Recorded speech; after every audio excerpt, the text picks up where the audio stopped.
Hello there guys, this is Chris and gals, I'm sure there are some women modellers out there. This is Chris at Foray Models, my first little update video for 2017. I haven't actually really done much modelling at all this month. I've been too busy on other things, other projects, but staring out the window isn't one of them.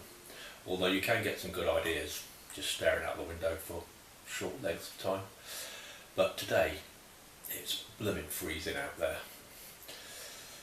Best place to be is inside, tearing your hair out over why you can't understand the painting instructions of an Airfix Hawker Typhoon, for example. So this one's my third build.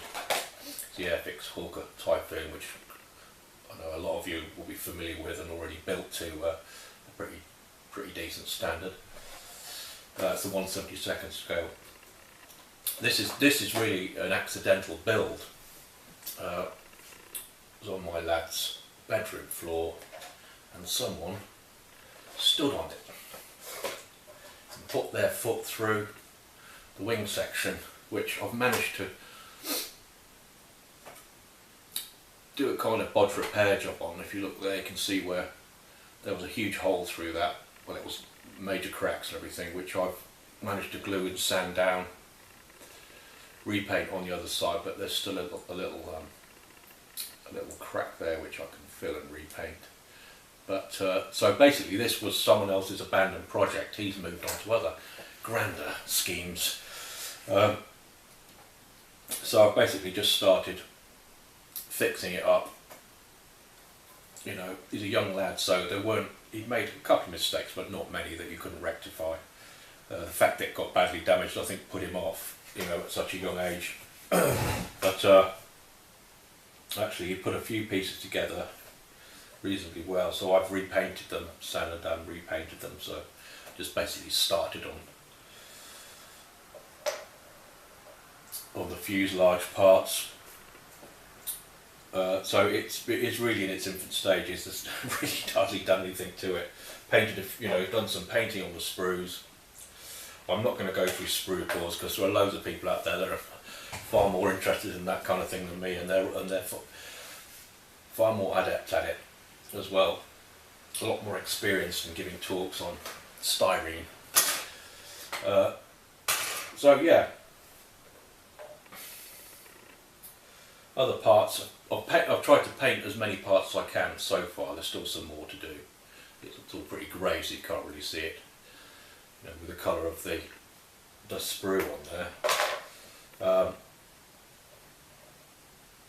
few little scratch building details on the ejector seat, nothing special by any stretch of the imagination, but just a wee bit more interesting. Yeah, so there's actually I've got another model that says, another jet model on the way at the moment as well, but I'm not going to tell you what that one is. Because the last thing I want to do is start three little projects, 3 builds at once. I'm the sort of person that just has to plough one furrow, finish it and go on to the next.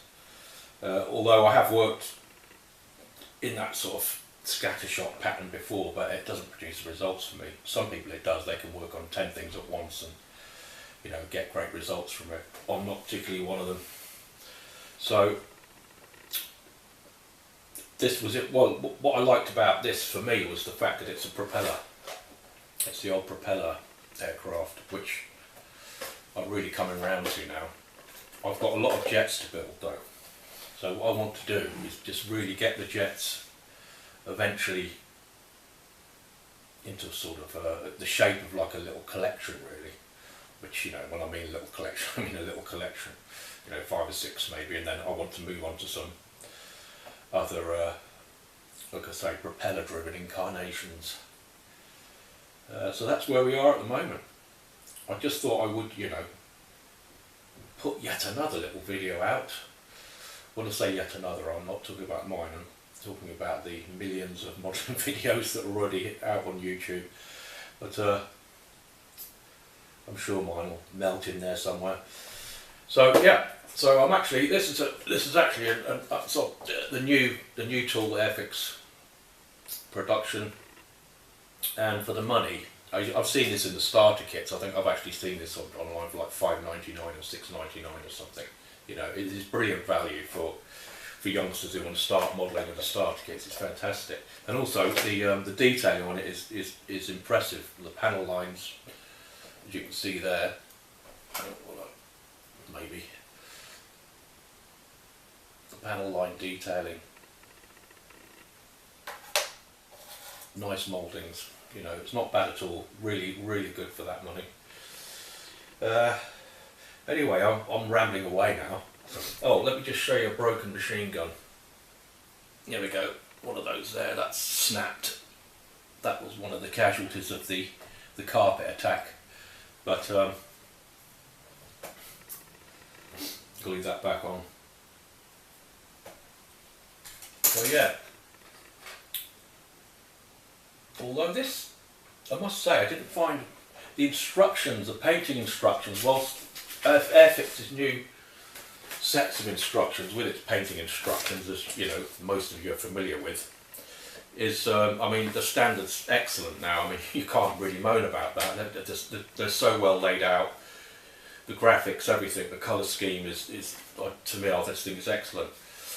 You know, it's not bad at all. However, some of it is not that straightforward to follow, like the paint numbering. The paint numbering for certain parts, like, well, for instance, some of the landing gear.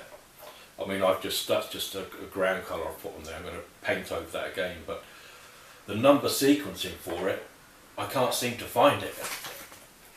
But I'm sure it's on there somewhere. Perhaps it's just me, but I cannot seem to find it on there.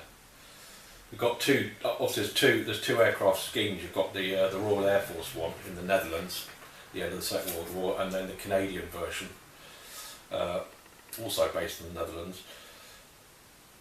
With slightly different paint schemes and paint numbers. So I did get a tiny bit confused just on some of the painting directions, but apart from that, it's a really cracking little kit. I'm looking forward to finishing it. I don't want to spend too long on it. You know, I just want to get it done. It's one of those kits that the advanced modelers, you know, they can knock off in a very short time. But plus, at this time of year now we're into January, well into January. It's nearly over. Well into the new year, so I haven't got time to spend too long on this. Also, it kind of got in the way of my other little builds that I was involved with. But just because this kit got damaged, I certainly don't want to think, oh yeah, bin it and then we'll do something else. That just seemed a waste to me. And also, it's another little challenge, you know, building a kit that otherwise you may never have thought of at the time, you know, conceived of at this present moment. I would have probably bought one eventually, because I've seen some really nice Typhoon kits, Typhoon builds out there. So I was dying to sort of have a go at my own, that we hand painted. But there we have it. So yeah, thanks for watching, and I will be back in touch fairly shortly. But I think what's going to happen with this is, when I finish verbalising away the verbals, when I finish verbaling,